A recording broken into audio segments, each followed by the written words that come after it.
மோடி அவர்கள் என்ன சொல்றாரு அப்படின்னா, உலக நாடுகள் பூரா எங்களுக்கு ஆதரவா இருந்தாலும் கூட காங்கிரஸ் வந்து எங்களுக்கு ஆதரவா இல்லை.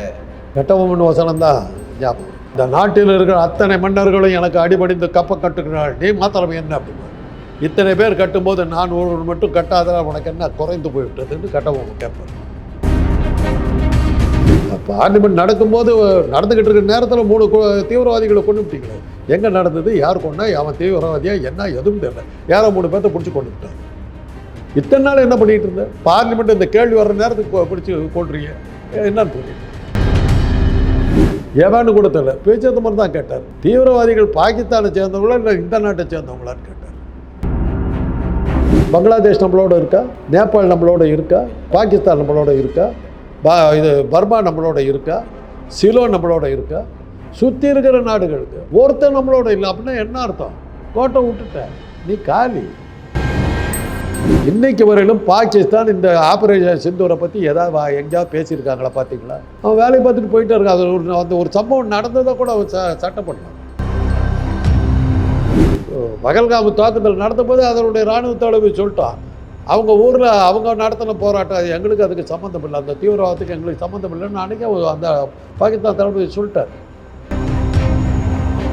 பகல்காமில் 25 பேரை சுட்டு கொண்டு விட்டாங்க. அனுதாபம் தெரிவிக்க போகிறார் மோடின்னு பார்த்தாக்கா பீகாரில் போய் தேர்தல் பிரச்சாரத்துக்கு. நேயர்களே வணக்கம். இன்று நம்மோடு நேர்காணல் பேசுவதற்காக மருத்துவர் மற்றும் அரசியல் விமர்சகர் திருமிகு காந்தராஜ் அவர்கள் நம்மோடு இருக்கிறார். வாருங்கள் அவரோடு பேசலாம். சார் வணக்கம். சார், இந்த பகல்காம் தாக்குதலை பற்றி நாடாளுமன்றத்தில் பெரும் விவாதங்கள் நடந்துட்டு இருக்குது. எதிர்க்கட்சிகள் கேள்வி கேட்டுட்டு இருக்கிறாங்க. மோடி அவர்கள் என்ன சொல்றாரு அப்படின்னா, உலக நாடுகள் பூரா எங்களுக்கு ஆதரவா இருந்தாலும் கூட காங்கிரஸ் எங்களுக்கு ஆதரவா இல்லை அப்படின்னு ஒரு குற்றச்சாட்டை வைக்கிறாரு. எப்படி பாக்குறீங்க? கட்டபொம்மன் வசனம் தான் ஞாபகம். இந்த நாட்டில் இருக்கிற அத்தனை மன்னர்களும் எனக்கு அடிபணிந்து கப்ப கட்டுகிறாள், நீ மாத்திரம் என்ன அப்படிமா, இத்தனை பேர் கட்டும்போது நான் ஒரு மட்டும் கட்டாதா உனக்கு என்ன குறைந்து போய்விட்டதுன்னு கட்டபொம்மன் கேட்பார். காங்கிரஸ் ஆதரி கேட்ட போகுதுங்க, அதான் உலக நாடுகள் பூரா அவங்க சைடில் இருக்காங்களே, அப்புறம் என்ன எதுக்கு புலம்புறீங்க? தான் நீங்கள் தான் நியாயம்னு சொல்லிட்டீங்களே. பார்லிமெண்ட் நடக்கும்போது நடந்துக்கிட்டு இருக்கிற நேரத்தில் 3 தீவிரவாதிகளை கொண்டு விட்டீங்களே, பிடிச்சி கொண்டு விட்டு எங்கே நடந்தது, யார் கொண்டா, அவன் தீவிரவாதியா என்ன எதுவும் தெரியல, யாரோ 3 பேர்த்த பிடிச்சி கொண்டு விட்டாங்க. இத்தனை நாள் என்ன பண்ணிகிட்டு இருந்தேன்? பார்லிமெண்ட் இந்த கேள்வி வர்ற நேரத்துக்கு பிடிச்சி கொள்றீங்க என்னன்னு புரியல. இன்றைக்கி தான் சொல்கிறேன், எவ்வளோ சாமர்த்தியம் பார்த்தீங்களா? அந்த கேள்வியை உடனே மடக்கிட்டாங்க பார்த்தீங்களா? 3 பேரை உடனே பிடிச்சி கொண்டுட்டாங்க. 1 வருஷம் ஆச்சு நடந்து. ஏவான்னு கூட தெரியல, பேச்சது மாதிரி தான் கேட்டார். தீவிரவாதிகள் பாகிஸ்தானை சேர்ந்தவங்களா இல்லை இந்த நாட்டை சேர்ந்தவங்களான்னு கேட்டார். பதில் இல்லையே. உலக நாடுகள் சப்போர்ட் பண்ணிச்சுன்னாங்களே, எந்த நாடு சப்போர்ட் பண்ணிச்சு? அமெரிக்கா சப்போர்ட் பண்ணிச்சு. அமெரிக்கா என்ன சப்போர்ட் பண்ணிச்சு? போரை நிறுத்துறான்னுச்சு. உங்கள் விஸ்வகர்மா நிற்கிறார் அமெரிக்காவில். பாகிஸ்தான் தளபதிக்கு ட்ரம்ப் டின்னர் கொடுத்துக்கிட்டு இருக்கார். ட்ரம்ப் பேசவே இல்லைங்கிறாருங்க. ட்ரம்ப்பு போய் பேசுகிறாரு, இவங்க போய் பேசுகிறாரா, இல்லை யார் உண்மை பேசுகிறான்னு தெரியல எனக்கு. அது ஒரு மெம்பர் சொல்கிறாரு, 23 தடவை சொல்லியிருக்காரு ட்ரம்ப் நான் தான் போரை நிறுத்துறேன்னு. ஒரு தடவையாக சொல்லி அவர் இல்லைன்னு சொல்லிட்டு எப்படி ஏன்னு கேட்குறாங்க. இல்லைன்னு பச்சையாக சொல்கிறாரு. அப்போ ட்ரம்ப் பொய்யரா தெரியுது. அவர் இன்னும் ஒரு வார்த்தை சொன்னார், அழகாக சொன்னார், வர்த்தக தடையை விதிப்பேன் அப்படின்னு போரை நிறுத்தி விட்டாங்க. வர்த்தக தடை உங்களுக்கு எனக்குமா வரும்? நீங்கள் விற்கிற பானிபூரிக்கு நான் விற்கிற பீடிக்கு வர்த்தக தடை வரும்? யாருக்கு வந்திருக்குன்னு தெரியாதா? எந்த வர்த்தக தடை வச்சிருப்பாங்கன்னு தெரியாதா? அந்த பகல்காம் தாக்குதல் ஆப்ரேஷன் சிந்தூர் மிகப்பெரிய தோல்வியில் அந்த அவங்கள மாட்டி விட்டுடுச்சு. பதில் சொல்ல முடியல. பாகிஸ்தானுக்கு ஆதரவாக சீனாவும் இன்னொரு நாடு ஓப்பனாக நின்று பார்த்தா ஆயுதங்களை கொடுத்துட்டாங்க. உங்களுக்கு யார் கொடுத்தா? 10 பேர் 10 நாடாளுமன்ற உறுப்பினர்கள் பல நாடுகளுக்கு அனுப்பிச்சார். எத்தனை நாடு உனக்கு ஆதரவாக தீர்மானம் போட்டுச்சு? உலக நாடுகள் பூரா ஆதரிக்குதான். யார் ஆதரிச்சு? சிந்தூர் அந்த பகல்காம் நடந்த 3 நாளில் இன்டர்நேஷ்னல் மானிட்டரி ஃபண்டு 40 நாடுகள் சேர்ந்து பாகிஸ்தானுக்கு காசு கொடுக்குறாங்க. என்ன அர்த்தம் அதுக்கு? நீ போகிற ஒவ்வொரு நாடுகள் G7 மாநாடுகளுக்கு போகிற ஒன்று குரூப் ஃபோட்டோவில் கூட சேர்த்த உடம்பு ஓரம் கட்டிவிட்டு குரூப் ஃபோட்டோ எடுக்கிறாங்க. எந்த பிரைம் மினிஸ்டருக்கு அது மாதிரி நடந்தது? இவராக கேட்டுக்கிட்டு போகிறாரு. அவங்க கூப்பிடல.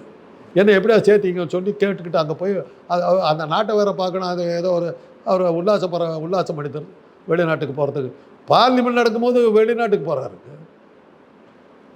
யாராவது போவாங்களா? என் நாட்டை இந்த இது இருக்குது அதை பார்ப்பேன்னு சொல்கிறவங்க தான் பிரைம் மினிஸ்டர். அந்த நேரத்தில் லண்டனில் போய் பார்த்துக்கிட்டு இருக்காரு. எதுக்கு போனார்? என்ன சாதிச்சார்? எந்த நாடு உங்களுக்கு சப்போர்ட் பண்ணிச்சு? சிந்தூரையே விடுங்க, பங்களாதேஷ் நம்மளோட இருக்கா? நேபாள் நம்மளோட இருக்கா? பாகிஸ்தான் நம்மளோட இருக்கா? இது பர்மா நம்மளோட இருக்கா? சிலோன் நம்மளோட இருக்கா? சுற்றி இருக்கிற நாடுகளுக்கு ஒருத்தர் நம்மளோட இல்லை. சீனா நம்மளோட இல்லை, ஒருத்தர் நம்மளோட இல்லை. அப்படின்னா என்ன அர்த்தம்? கோட்டை விட்டுட்ட, நீ காலி. ஆனால் இன்னைக்கு நான் இதை நான் சொல்கிறது இவங்களுக்கு மாத்திரம் சொல்லலை, காங்கிரஸுக்கு அதை சொல்கிறேன். காங்கிரஸுக்கு அதை சொல்கிறேன்.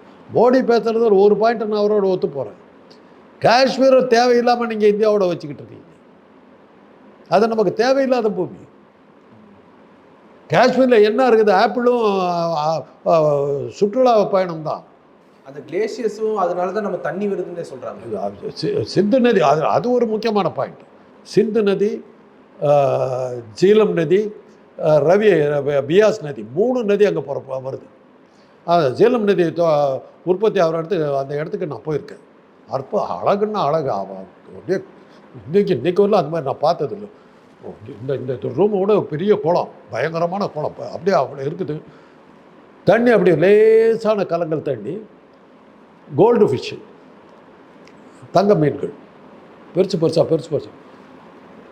எனக்கு என்னை விட்டுருந்தா சாவரவரில் நான் பேசாமல் அங்கே உட்காந்து அதை பார்த்துக்கிட்டே இருந்தேன்.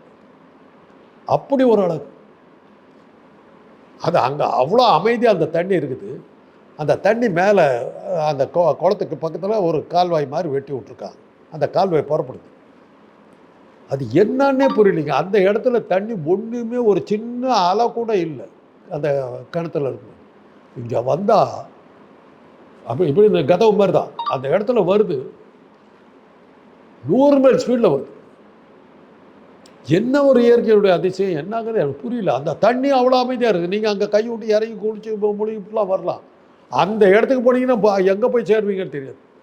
அடிச்சுட்டு போகும், அவ்வளோ ஸ்பீடில் வரும்.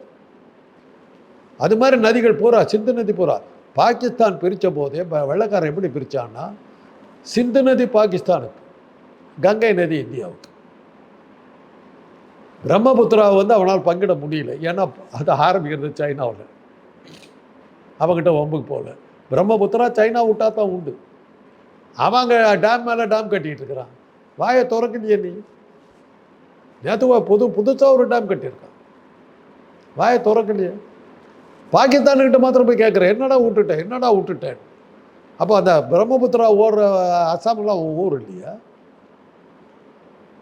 இதுக்கெல்லாம் என்ன பதில் வச்சுருக்க? அப்போ பாகிஸ்தான் பிரிஞ்ச போது இன்னைக்கு வரையிலும் பாகிஸ்தான் இந்த ஆப்ரேஷன் சிந்தூரை பற்றி ஏதாவது எங்கேயாவது பேசியிருக்காங்களா? பார்த்தீங்களா? அவன் வேலையை பார்த்துட்டு போயிட்டே இருக்கான். அது அந்த ஒரு சம்பவம் நடந்ததை கூட சட்டை பண்ணலாம். அன்னைக்கே அந்த பகல்காம் தாக்குதல் நடந்த போது அதனுடைய இராணுவ தளபதி சொல்லிட்டான், அவங்க ஊரில் அவங்க நடத்தின போராட்டம் எங்களுக்கு அதுக்கு சம்மந்தம் இல்லை, அந்த தீவிரவாதத்துக்கு எங்களுக்கு சம்மந்தம் இல்லைன்னு அன்றைக்கே அந்த பாகிஸ்தான் தளபதி சொல்லிட்டார். உங்கள் தளபதி என்ன பண்ணார்? ஒரு மாதத்துக்கு முன்னாடி சிங்கப்பூரில் போய் 6 ரஃபேல் விமானங்களும் 4 இந்திய மற்ற விமானங்களும் சேர்த்து 10 விமானங்கள் போச்சு, ஏறத்தாழ 30,000 கோடி லாஸு அப்படின்னாரு. எங்கள் சிங்கப்பூரில் இந்திய இராணுவ தளபதி கொடுத்த பேட்டி. நீ என்ன சொல்லிட்டு, நம்முடைய விமானங்கள் ஒன்றுமே இதாகவில்லை நீ சொல்லிக்கிட்டு இருந்த.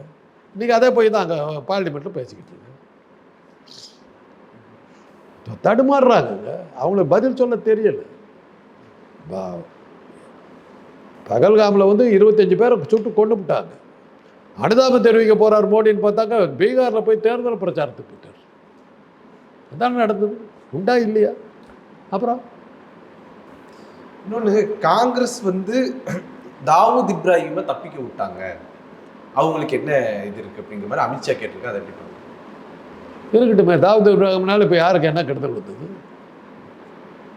தாவூத் இப்ராஹிம் செஞ்ச குற்றங்கள் என்ன? இன்றைக்கி உங்கள் அமித்ஷாவோட மகன் கிரிக்கெட்டை போர்டினுடைய சேர்மனாக இருக்கார். அந்த கிரிக்கெட்டில் சூதாட்டத்தை கொண்டு வந்தவன் தாவூத் இப்ராஹிம். அதுக்கே அவன் மகனை வச்சுருக்க. ஷார்ஜா கிரிக்கெட் ஒன்று நடந்து ஞாபகம் இருக்கா? ஷார்ஜாங்கிறது அரேபியாவில் இருக்க ஒரு நாடு, அவங்களுக்கு கிரிக்கெட்டு சம்மந்தம் இல்லை. தாவூத் இப்ராஹிம் அங்கே கொண்டு போய் கிரிக்கெட்டை நடத்துகிறான். அதில் தான் அவங்க டெண்டுல்கர் பெரிய உலகமாக நாயகனாக மாறணும். மேட்ச் ஃபிக்ஸிங் அங்கே தான் ஆரம்பிச்சது கிரிக்கெட்டில். உலகத்தினுடைய மிகப்பெரிய சூதாட்டமாக கிரிக்கெட் மாறினது ஷார்ஜா கிரிக்கெட்டில் தான். இன்றைக்கி நம்பர் 1 சூதாட்டம். அதனால தான் நீங்கள் பார்த்தீங்கன்னா ஏலம் எடுப்பு அந்த இந்த எவனோ ஒரு பிளேயர் பேரை போட்டு கோவிந்தசாமி 15 கோடிக்கு ஏலத்தில் போனார். அவ்வளோ வருமானம். உலகத்திலேயே ஒரு ஸ்போர்ட்ஸுக்கு பெரும்பணம் இருக்கிற ஸ்போர்ட்ஸ் வந்து கிரிக்கெட். கிரிக்கெட் எந்த நாடும் ஆடுறதில்லை. அந்தந்த ஊரில் இருக்கிற பிளேயர்லாம் ஒன்றா வச்சு பெங்களூர் டீமு, சூப்பர் கிங்கு, டீப்பர் கிங்கு, வெங்காய கிங்குன்னு என்னமோ பேரெலாம் வச்சுக்கிட்டு அத்தனை கிரிக்கெட் பிளேயரை வச்சுக்கிட்டு இந்தியாவில் தான் ஆடிட்டு இருக்கிறீங்க. நீங்களாக போய் ஏதோ ஒரு ஊரில் நடத்துறீங்க, அங்கே எவன் பார்க்க வந்தான்? சிங்கப்பூரில் போய் நடத்துறீங்க, காக்கா வரல.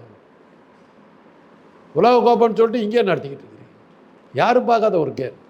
அதை அன்னைக்கு அந்த தாவூத் இப்ராஹிம் வந்து சினிமாக்களில் வந்து நிறையா விளையாடணும். அவனுடைய ஃபைனான்ஸை வச்சுக்கிட்டு நீங்கள் படத்தை எடுத்திங்கன்னா ஷூர் மிகப்பெரிய படங்கள் சொல்லக்கூடாது.